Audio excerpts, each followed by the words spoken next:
ఈరోజు గోదావరి సీరియల్లో స్టోరీ విషయానికి వస్తే ఇంకా సింహాద్రి వాళ్ళ చెల్లెలు అయితే జాను వాళ్ళ ఇంటికి వస్తారు కదా పరామర్శించడానికి. అలా వెళ్తున్నప్పుడు బయట దాకా వెళ్తుంది అనమాట జాను. వెళ్ళినప్పుడు వాళ్ళ ఆ ముండేసి అంటుంది సింహాద్రి వాళ్ళ చెల్లెలు, ఏంటి మీ ఇంట్లో వాళ్ళంతా ఇలాగే ఉంటారా, నువ్వు చూస్తామంటే ఇలా ఉన్నావు, ఆ అమ్మాయి చూద్దామని చెప్పంటే మా నాన్న చనిపోయి కొన్ని రోజులు కూడా కాలేదు, అప్పుడే పెళ్లి గురించి మాట్లాడుతూ ఉంది, ఏం మాట్లాడాలో ఏం మాట్లాడకూడదో తెలియదా అని చెప్పనేసరికి దానికి జాను ఉండి తను మాట్లాడిన సందర్భము తప్పు అయి ఉండొచ్చు, కానీ ఒక ఆడపిల్ల పెళ్ళి పీటల దాకా వచ్చి ఆగిపోతే ఆ బాధ ఏందో ఒక తల్లిలాగా మీకే తెలుస్తుంది, అలాంటిది పోయి మీరు ఇలా అంటున్నారేంటి, మేమైతే గొప్ప వాళ్ళమే, మేము గొప్ప ఫ్యామిలీయే, పోనీ ఒక తల్లిగా ఆలోచించండి అని అయితే జాను చెప్తుంది.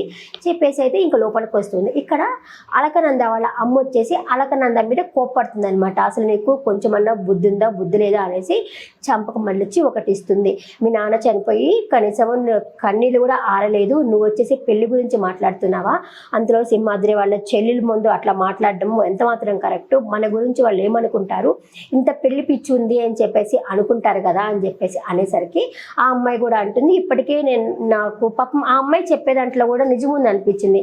పెళ్లి పీటల దగ్గర వచ్చిన పెళ్లి ఆగిపోతే నానా రకాలు నన్ను నష్టజాతకురాలు అంటారు, ఇప్పుడు మనము తింటున్నాము బతుకుతున్నాం కదా, నేను వేరే పెళ్లి సంబంధం చూడమని చెప్పి నేనైతే అడగడం లేదు కదా, వచ్చిన ఆ సంబంధమే ఏమైంది అని అడిగానంటే నేను అడిగిన దాంట్లో తప్పేముంది అని చెప్పి ఆ అమ్మాయి కూడా మాట్లాడుతుంది. దానికి వాళ్ళ అమ్మ ఉండేసి ఇంకొకసారి నువ్వు దీని గురించి మాట్లాడకు, నేను చెప్పేదాకా నువ్వు మాట్లాడొద్దు అంటుంది. వాళ్ళ బామ్మ కూడా ఉండేసి ఎదిగిన ఆడపిల్ల మీద అలా చేసుకోవడమో తప్పమ్మా అని వాళ్ళ కోడలకి నచ్చ చెప్తుంది. తర్వాత ఈ అమ్మాయి మాట్లాడుతుంది. అలకనంద వచ్చేసి నేను ఒకటి చెప్తున్నానమ్మా, మీరు అతన్ని అరవింద్ని కాదని చెప్పి మీరు ఆ టైలర్ అతనికి పెళ్లి చేస్తారేమో, చావునైనా సస్తాను కానీ నేనైతే పెళ్లి చేసుకోను అని చెప్పి అక్కడి నుంచి అయితే వెళ్ళిపోతుంది. వెళ్ళిపోయిన తర్వాత పాప వాళ్ళమ్మ చాలా బాధపడుతుంది. కానీ ఈ అమ్మాయి సైడ్ నుంచి ఆలోచించినా కూడా అది కరెక్టే కదా, పెళ్లి పెట్టెల దాకా వచ్చింది, పెళ్ళి అనుకున్నాము, వాళ్ళ నాన్న చనిపోయారు అంటే ఖచ్చితంగా ఈ అమ్మాయినే నాన్న మాటలు అంటారు కదా, దాంట్లో అమ్మాయి సైడ్ నుంచి ఆలోచిస్తే ఆ అమ్మాయి చెప్పేది కూడా కరెక్టే అనిపిస్తుంది. ఇంకా జాను వచ్చేసి ఆయన ఉన్నారు కదా ఆంజనేయ స్వామి విగ్రహం దగ్గరకు వచ్చేసి నాకు కొంచెం ధైర్యం ఇవ్వు స్వామి, మాకు ఏడుపు అంటే ఏమిటో తెలియలేదు, ఇలా ఉన్నాం మేము, ఇప్పుడు అన్నిటికీ ఎదుర్కొనే ధైర్యం నాకు ఇవ్వు అని చెప్పి ఆంజనేయ స్వామి దగ్గరకు వచ్చి మొరబెట్టుకుంటుంది. అప్పటికి తన్ని పిలుచుంటుంది అనమాట, సూర్యాన్ని కూడా పిలుచుంటుంది. సూర్య అక్కడికి వచ్చి ఏమండి నేను ఎందుకు పిలిచారు ఇక్కడికి అనేసరికి ఏంటి దేవుణ్ణి ఇసుకిస్తున్నారా అంటారు. లేదండి నేను కొంచెం ఎదుర్కొనే ధైర్యం ఇవ్వమని చెప్పి నేనైతే అడుగుతున్నాను అని చెప్పి అంటుంది. అనేసి సరే నన్ను ఎందుకు పిలిచారు అంటే నాకు కొంచెం మీ దగ్గర నుంచి హెల్ప్ అనేది కావాలి, ఒకటి కాదు నాకు 2 హెల్ప్ కావాలి, ఇప్పుడు బరువు బాధ్యత అంతా నా మీదే పడింది కదా, నేను ఉద్యోగం చేయాలనుకుంటున్నాను అంటే ఓకే అండి దాందేముంది, అది పిజ్జా తిన్నంత ఈజీగా నేను ఉద్యోగం ఇప్పించగలుగుతాను అని చెప్పి అని అంటాడు. ఇంకా ఆ తర్వాత వచ్చి మా చెల్లి వాళ్ళ పెళ్ళి కదా, వాళ్ళ దగ్గరికి వెళ్ళి మనం మాట్లాడాలి, తను మీ ఫ్రెండ్ కదా వెళ్ళి మాట్లాడదామంటే ఎంతండి నా ఫ్రెండ్ నేను ఏం చెప్తే అదే వింటాడు నా ఫ్రెండ్, వెళ్దాం పదండి అని చెప్పి వాళ్ళిద్దరైతే అనుకుంటారు. ఇక్కడ మురళి వాళ్ళ అమ్మ ఉంది, మురళితో సీరియస్గా చూస్తూ ఉంటుంది. తనుండి అడుగుతాడు, ఎందుకమ్మా నన్ను సీరియస్గా చూస్తున్నావు, ఏదైనా మాట్లాడమ్మా అనేసరికి నీతో మాట్లాడి వేస్ట్, ఆ కుటుంబం దగ్గరికి వెళ్ళొద్దు నీకు నేను చెప్తున్నాను కదా, అయినా కూడా మా అన్నయ్య పోయిన తర్వాత నువ్వు అక్కడికి ఎందుకు, మా తమ్ముడు కదా తమ్ముడే పోయిన తర్వాత నీకు ఆ కుటుంబంతో ఏం పని అని చెప్పి వాళ్ళ అమ్మ అడుగుతుంది. అమ్మ నువ్వు మొన్న ఎందుకు ఇలా అంటున్నావు నాకు అర్థమైంది, మొన్న అక్కడ మామయ్య దగ్గర వచ్చేసి ఆ అమ్మాయి అలకనంద నిన్ను అనింది అని చెప్పేసి నువ్వు అంటున్నావు కదమ్మా, నువ్వు మనం పండిస్తే పండే వస్తుంది, కాయ ఇస్తే కాయే వస్తుంది, గతహ అని అనుకోవాలమ్మా అని చెప్పేసి తను చెప్తాడు. వాళ్ళ అమ్మ ఉండేసి అలకనందకి చాలా అహంకారం ఎక్కువ అని చెప్పేసి అంటుంది. అహంకారం ఎక్కువ అంటే అలా ఎలా అమ్మ, ఇప్పుడు మనం ప్రేమించినప్పుడు ప్రేమించిన వాళ్ళు హ్యాపీగా ఉండడమే నాకు కావాల్సింది, నేనైతే అమ్మాయి హ్యాపీగా ఉండాలనే నేను కోరుకుంటున్నాను అని చెప్పంటే దానికి శాపనార్థాలు పెడుతుంది. ఆమె అహంకారము నాశనమైపోతుంది, అలా మాట్లాడుతుంది అనమాట.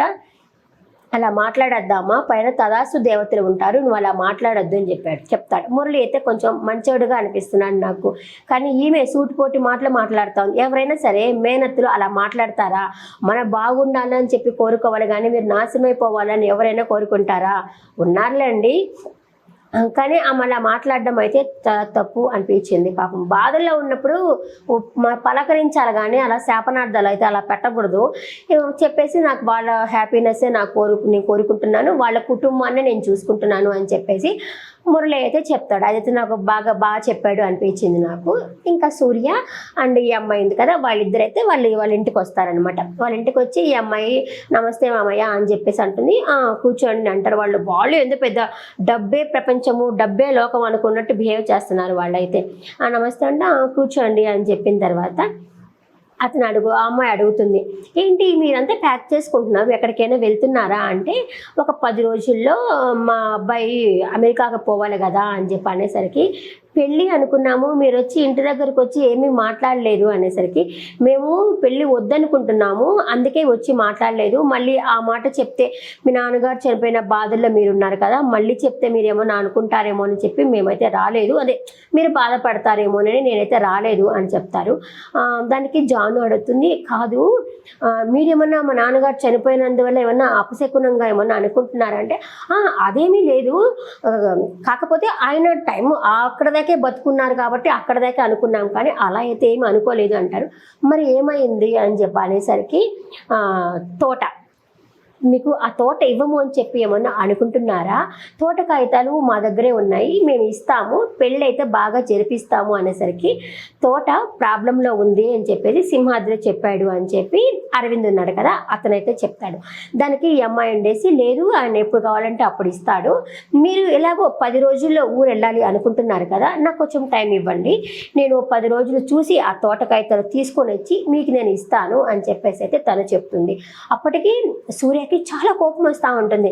తను ఉండేసి, డబ్బే ఇంపార్టెంటారా, తోట గురించి తర్వాత మాట్లాడుకోవచ్చు, ముందు నువ్వు ఇష్టపడే కదా అమ్మాయిని పెళ్లి చూపులకు వచ్చావు, ముందు పెళ్లి కానిచ్చేద్దాము, ఆ తర్వాత తోట గురించి మాట్లాడదామని సూర్య వాళ్ళ ఫ్రెండ్తో అయితే చెప్తాడు. చెప్పేసరికి వాళ్ళ ఫ్రెండ్ ఏం మాట్లాడు, కామ్ ఉంటాడు. అరే చెప్పరా, నేను ఏం చెప్పినా చేస్తాను అని చెప్పావు కదరా అని చెప్పేసరికి, అదంతా చెప్పాను కానీ నా లైఫ్ విషయంలో మాత్రం మా నాన్న ఇష్టమే, మా నాన్న చెప్పినట్టే నేను వింటాను అని చెప్పనేసరికి సూర్య ఉండి, అరే నీ ఫ్రెండ్, నువ్వు నా ఫ్రెండు అని చెప్పుకోవటానికే నాకు సిగ్గుగా ఉంది అనేసరికి వాళ్ళ నాన్న అందుకొని, అరవింద్ వాళ్ళ నాన్న, నీకు సిగ్గుగా ఉంటే చెప్పుకోబాక నువ్వు, అయినా కూడా మా విషయాలు నువ్వేమంత కల్పించుకోవాల్సిన అవసరం లేదు అనేసి తను అయితే చెప్తాడు. అంటే వాళ్ళకి డబ్బే ముఖ్యము, మనుషులు కాదు. దానికి ఇంకా జాను కూడా ఉండేసి, శత్రువునైనా సరే మనము బాగుండాలి అని చెప్పి పలకరించడానికి చూస్తాము, వీళ్ళెంతో డబ్బే ఎక్కువ ఇంపార్టెంట్ ఇస్తున్నారు, అయినా కూడా సంబంధం కుదిరి వాళ్ళు వెళ్ళిపోయారంటే ఆ అమ్మాయికే చెడ్డ పేరు వస్తుంది కదా, అందుకని ఒక 10 రోజులు నాకు టైం ఇవ్వండి, నేను తీసుకొస్తాను అని చెప్పైతే వాళ్ళకైతే చెప్తుంది. ఇంకా మనం రేపటి ఎపిసోడ్లో చూడొచ్చు, వాళ్ళ మామ కాదులే, ఆయన ఉన్నాడు కదా సింహాద్రి దగ్గరకు వచ్చి మాట్లాడుతుంది అనమాట తోట విషయము. ఆయన ఏం చెప్తాడో రేపటి ఎపిసోడ్లో అయితే చూడాలి. ఎలా అనిపించింది ఈరోజు ఎపిసోడ్ కమెంట్ సెక్షన్లో కమెంట్ చేయండి. అలాగే నా ఎక్స్ప్లెనేషన్ ఎలా ఉందన్న విషయం కూడా చెప్పండి. నేను కొంచెం చేంజ్ చేసుకోవడానికే చూస్తున్నాను, ఇంకా బాగా చెప్పడానికే చూస్తున్నాను నేను. మీకు నచ్చినట్టుగా అంటే ఒక లైక్ కొట్టి వీడియో చూడండి. నెక్స్ట్ వీడియోలో మళ్ళీ కలుస్తాను. ఇదే కాకుండా న్యూస్ కూడా చెప్తా ఉన్నాను, ఆ న్యూస్ కూడా కొంచెం చూడండి. Thank you for watching. Bye.